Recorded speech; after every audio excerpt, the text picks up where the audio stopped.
here coming at you today in Clash Royale. What's going on, guys? The update is here. How you feeling about it? Do you like card evolution? How do you like those elite levels, huh? Are you anything like, well, we're gonna take a look at the guy, the first dude to max out his entire account. I told you guys it would happen immediately after the update, and of course it did. Somebody's already 100% max inside the game. But I wanted to ask first, what do you think of card evolution? Listen, it's a small sample size. I've only played the Barbarians. I've only played a few matches here, but out the gate, I like evolution. I think it's pretty cool. There's something strategic about the cycle, like keeping track of another thing in the match. I know it sounds kind of like a chore when I say it that way, but something about that strategically, I think it's going to be pretty cool once we get more cards and once we actually have these evolutions unlocked. So far, so good on evolution. Like, bravo to Supercell and whoever worked on that, because I think it's a nice, cool new way to play the game, which is exactly what they promised with this update. So there's my positivity for the video. Can check that box off. I wanted to ask you guys really quick before we get to the official longer version of the Supercell response about elite levels. I wanted to ask you guys on a personal note here. I've done, I don't know, probably like 5 out of my last 6 videos have been talking about things in Clash Royale, like the state of, I don't know, the update, the community, Supercell's responses. I mean, you guys have seen the videos, right? Or you can see the titles at least. I wanted to ask you guys, man, I've been covering this game for freaking 7 years plus, right? Longer than that now. 2015 is the first time that I played this game, right? So I wanted to ask you guys, things have changed a lot, right? Now we have the Deck Explorer, and they've added something to Deck Explorer in this update, kind of a sneaky thing, right? So you can pick your card, hit Explore, and I don't have any just yet, but sometimes there's going to be a watch replays button right next to the use deck button on the screen. There's going to be a watch replays. So I say all that to say this. I started this channel way back in the day. There was no Stats Royale. There was no Royale API. There was no pros on YouTube. There was just me talking to a bunch of pros every single day, keeping my ear to the pavement and asking them for their top decks. That was it. That was it. Okay, there was still TV Royale, but still, that was pretty much it, right? So nowadays, I mean, you can see every good deck right in the game. You can see every good deck right on Royale API, on Stats Royale. You can see every pro now has a YouTube channel. So it's got me kind of thinking a little bit, sorry to spend so much time on this, but it's got me thinking that, dude, maybe I should just change the format and just talk about the game and bring people on and talk about the game. But no longer do you guys seem super interested in the top decks. No longer do you seem interested in this deck is OP, this deck is going to crush everybody every day. No longer do you seem interested in more strategy content, because I feel like now the player base, kind of knows how to use an ice golem. How to kite with an ice golem or something like that. Anyway, I would love your feedback on that in evolution. Do you enjoy it like me? Do you not enjoy it? Could you take it or leave it? I would love to hear all of that and more. Let's go ahead and move on to the Supercell response, because that's why you guys came here for the video. So here we go. Posted by Max just 2 hours ago from the time of this recording. Elite level, vertical progression in the future of Clash Royale. So this is a little bit wordy, but bear with me. I'll go through it really quickly here. I'll also include a link if you want to read along with me in the comments below. And I have a theory here that I will get to at the end. Something they don't mention here, but to me, it's a little bit conspiracy theory for yours truly. I'm not much of a tinfoil hat person. I'm very skeptic, very cynical, I should say, about everything in life. But I have kind of a little bit of a theory here. But anyway, hey everyone, official Supercell response here. In case you're unaware, Max is one of the community managers and for Clash Royale. The card evolution update is now out, and with it, the elite levels. Elite levels will work, have generated strong reactions from the community, and we'd like to address some of the questions and feedback we've seen over the past few days. Our goal was to provide you guys with more insights about whys and whats. So this is a long, so let's get into it. Why did we add more levels? So vertical progression is central to Clash Royale. The game was designed more than 7 years ago around how players progress by upgrading cards and battling in the arena, okay? While it might not be the case for everyone, this way of progression is still a key goal for many players in the game. We see a significant drop in activity from the casual players once they have maxed their main deck, their first 8 cards. They quite simply stop playing and leave the game, no matter where they play the most, Trophy Road, Path of Legends, events. And this drop is significant enough for us to keep adding this vertical progression. Interesting. So their max deck casual players their thesis here is they stop playing as soon as they max out their one deck. It's hard because they have the data. I don't. But I'm already like a little skeptic, like healthy skepticism. I don't think he's lying, but maybe cherry picking a little bit, because the thing is like, how do you define exactly a top casual player? Anyway, the long story short is like, I consider myself a casual player, even though I cover the game on YouTube. Is that weird? Does that make sense? Because my play style is, I'll play for like a half an hour one day, then I won't play for a couple days, then I'll play while I'm on the toilet the next day. So I think that's very casual. You know, maybe I play, I don't know, look at my battle log. You can see it's all out there publicly. I probably play for a combined, I don't know, hour and a half a week. I don't play that often, but I play, you know, for short spurts. So I think that's pretty casual. And I'm all, well, not all max, but I'm close to all max level 14. But yet, the thing that's amazing to me about Clash Royale, and I can only speak for myself anecdotally, right, is that it is the perfect game, man. The original crew, no offense, I'm not trying to like take shots here, but the original crew who developed Clash Royale way back in the day, I don't think, I could be wrong, but I don't think anybody on the team now is from the team back then. And I think they created something absolutely amazing. I've said it before and I'll say it again. I truly, and I know I'm biased because I have this channel, but trust me, I'm not biased, man. I play and I cover every mobile game in my day job, you know, and I think there's some amazing mobile games out there, but I think Clash Royale is the best of all time. Even better than Clash of Clans. Even better than any game you can mention, right? Like all the ports of the FPS games, PUBG Mobile and COD and all that stuff. I think Clash Royale blows them all out of the water. Why? Because it is perfectly optimized for mobile devices, right? It's like chess. I mean, there's counters to every card. Everything, the mechanics is very, very fair in the game, meaning that placement is crucial, but it doesn't feel like you get a lot of cheap losses or cheap victories.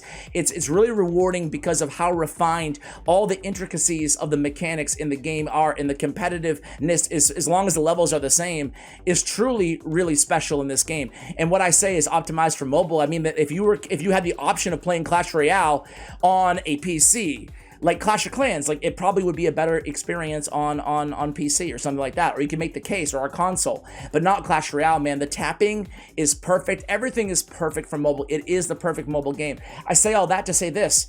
I am a casual player, but even if I stop covering Clash of Clans or Clash Royale here on the YouTube channel, I would not stop playing the game because it's a perfect game to pass 10 minutes of time, you know, in your life. You're bored at the doctor's office? What better way to play Clash Royale? You're bored before bed, you want to, you know, just get a few minutes of just concentration and focusing on something. Clash Royale is a perfect game, right? So I'm surprised that players would work for years to max a deck. Casual players would work for years to max a deck and then just stop playing totally, completely. Maybe it's not because they're max deck. Maybe it's because they just lost interest in the game for other reasons. You know, how do you know necessarily it's a max deck? Well, they would point to the data to play the rebuttal, to play devil's advocate. Anyway, let's read on here really quickly. Hopefully, introducing elite levels and providing a more passive progression will help those players stay engaged. Different players, different needs. Clash Royale has a lot of casual players, as we mentioned before. When we say casual, we don't just mean not competitive. We mean players who play maybe just a few battles every other day, kind of like me, right? They might search one video for tips occasionally, but they won't engage with our social media or even in-game news Royale. Frankly, this is embarrassing to say, but I don't really engage too often in News Royale either. I do engage with their Twitter, though. I keep up to date there, right? These make up the vast majority of our players and are not necessarily a part of what we would call the core community. These players are very important to us, just like all players. They are what makes it possible for the game to have momentum that it does, and near instant matchmaking at most levels of most game modes, and they form a big part of what makes this game sustainable, okay? So they're worried about not finding a near instant match, but yet they do have like million plus daily active users. That's a lot of players, right? I don't think they're gonna have issues finding matches for like 99% of players, but that's just me. They have the data. Many of these players stop playing the game as often or even entirely when they max out a deck, regardless of what else we add to the game in the meantime. Leveling their main deck is the only goal, and they chase after them the most, and they say have no interest in investing times in leveling and learning to play other cards. Just one deck, and they max it, and they're out. These players who are trying to provide, These players are who we are trying to provide content for the elite level. What we hope to see is that players will stay interested for a lot longer than they did before we added level 14, giving us the space to focus on adding and improving the game in other areas. So to quote one of the game designers, for most of our active community members, Clash Royale only properly begins when their deck is maxed, and they don't have to worry about level differences getting in the way of balanced skill-based gameplay. But for casual players, that's when the game ends. Below is a graph of our daily active users, players who connect to the game daily. The green line is the champion update, and the red line is where some players started leaving the game. Oof, this is a tough one. This is a tough one, man. We see the bump when they added champions, right? So people came back to the game because of champions.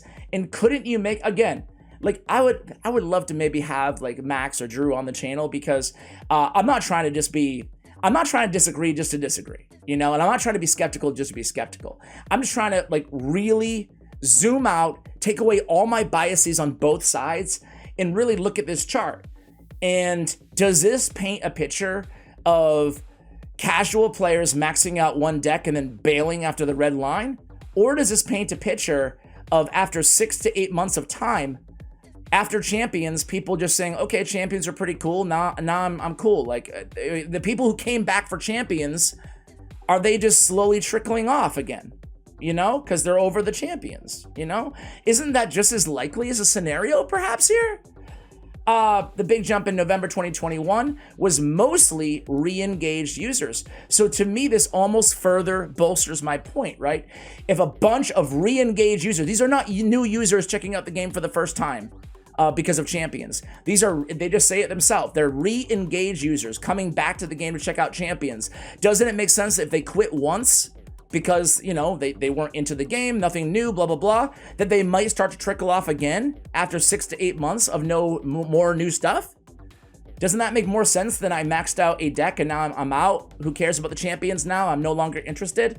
Most of those players left during the following 5 to 8 months. We talked about that. The only meaningful behavioral correlation of those players that left is that their decks were maxed. Oof. Can't there be a meaningful correlation between them losing slowly over time? There's not a big drop off. I mean, there's whatever happened this day, / Royale. I don't know. But besides that, doesn't it? I mean, this is a massive increase. If there was, so you're telling me that this downcline can only be correlated. The only meaningful behavior correlation, it can't be just disinterest in the game from the same people who had already quit it previously. They had the propensity to walk away already, and then they re-engaged, they re-downloaded. You don't think it's just they would have the propensity to quit again? These players would be most likely to quit because they've already quit the game once, and they got re-engaged, they came back. Is it only because they're maxing their decks? And these slow decline accounts for, more players this day, more players max their decks, they're out. This guy maxed his deck, he's out. Max deck, I mean, that could be the case. I want to be real. I'm just saying that I don't think it's the only meaningful behavioral correlation. I think it possibly is a factor, unless, again, I'm reading this wrong. Like, I might just be wrong. And if I am, and if somebody from Supercell reaches out to me and says, dude, you got it wrong, man, like, you're not seeing this, I'll make a follow-up video. I'll tell you guys about it here, you know? 50K is a lot of wild cards. It is, and it's by design. Elite levels are not something we expect everybody to unlock immediately. It's slower, but it no longer requires getting lucky with card progress or saving up vast amount of gold. You'll just be there playing. You'll just get it by playing. The gold economy boost in chess will greatly help upgrades to all your cards in 14 and in turn generate elite wild cards faster. If you're an active and skilled player, you should be able to have at least 8 cards at elite level in 6 months. So wait a second. If you're an active and skilled player and you have all your elite cards for one deck maxed in 6 months, wouldn't you go right back to the same problem? In 6 months, wouldn't everybody, all the casuals, the reason that you added this, wouldn't they all just quit again because they have a deck maxed? To give the visual representation of what we want to achieve, here's a rough representation of what the card level distribution looks like for a typical player. So they have their max deck and they have the rest of their cards kind of trickling down to the 109 collection. This is what they want it to look like. They want it to be like have a few elite cards and everything's at level 14, thus adding a bunch of new gold, taking away gems from masteries, adding gold instead from masteries. I'm not applauding that decision. I'm just saying injecting more gold, trying to help people get to level 14, and then making the long slog level 15. That's what they want it to look like. The good thing about using elite wildcards is that they're the only currency needed to max your cards. And the game team has more control over it. Modifying the numbers is less risky for the game's overall economy than touching gold and cards, which affect all players. It will take years to have my entire collection elite level. Having your card collection at elite level is not a reasonable short-term or mid-term goal, except for this guy. This guy has all 109 cards elited out. That's what, like $250,000? Well, golly. Okay, that's cool. I'm not sure what special offers exist in the shop. I haven't bought anything in a while, so perhaps it was less than that, substantially less than that. But either way, I mean, let's put a broad range, somewhere between $50,000 and $500,000 to get his hands on that 10% boost, man. You know, it's probably some like Saudi prince or something like that. All right. It will take years to have my entire... Okay, we discussed that. Should we expect more levels after this? Interesting. The update is how we implemented elite level will obviously be a big learning for us. Whichever direction we go will be heavily informed by both the data and community feedback that we observe following this update. If we see that our assumptions are correct and adding more vertical progression brings players back and keeps them engaged, then yes, we will add more levels. It doesn't mean we will always add them the same way. But if we add this addition to, if we see this as addition to the benefit of the game, more levels will follow. On the flip side, if our casual players aren't interested in elite levels, we will change it up or try a new approach. If the core community is adamant that has ruined the game for them, then we can see from both the data and community feedback that they're losing interest. Let me just, community feedback is one thing. They already see the community feedback, trust me, right? And I mentioned it last video, I'm sorry for sounding like a broken record, but don't be a scumbag, don't be a no-lifer, insult and threaten people over a freaking video game, seriously. That says a lot about your mental health if you're threatening people online behind the veil of a keyboard, Like, we're talking about a video game. You can be vehemently angry and vehemently skeptical and question the data, question the motives like we're doing here, and not be like a loser and make internet threats like you're freaking 13 years old, Okay, if the core, I hate to harp on that, but I see it like every day, and every time I see it, I just like, dude, it's just like, get a life, man. This is a freaking mobile game, dude. I mean, this is a mobile game. If you're that irate about a mobile game, then stop playing the damn game, man. It's a game. Anyway, okay, if the core community is adamant that it's ruined the game, then we can see from both the data and community feedback, they're losing interest. So again, data and community feedback, community feedback they're seeing, but the data, AKA the money. So as I've told you guys so many times before, that the best thing you can do to any of you who might stoop so low as to threaten somebody over a stupid video game, just don't spend. Just don't spend money on the game, Don't buy offers, don't buy Pass Royale, etc., etc. That's the best way to show them that you don't like whatever they're doing.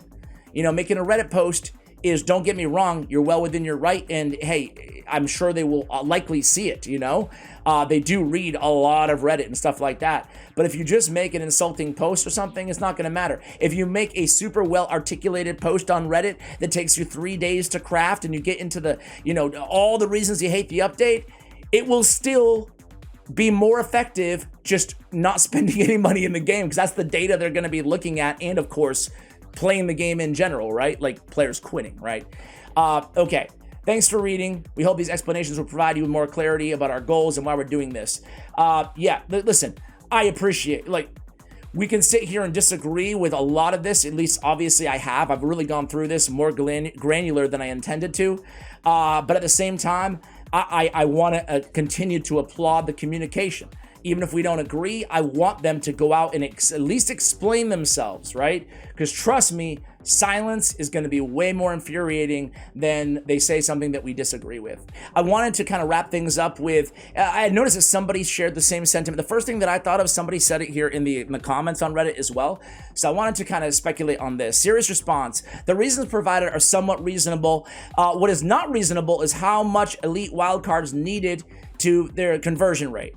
It's just simple. Tweak the wild cards needed. If casual players are your priority, then making them grind for a decade is not the way to go.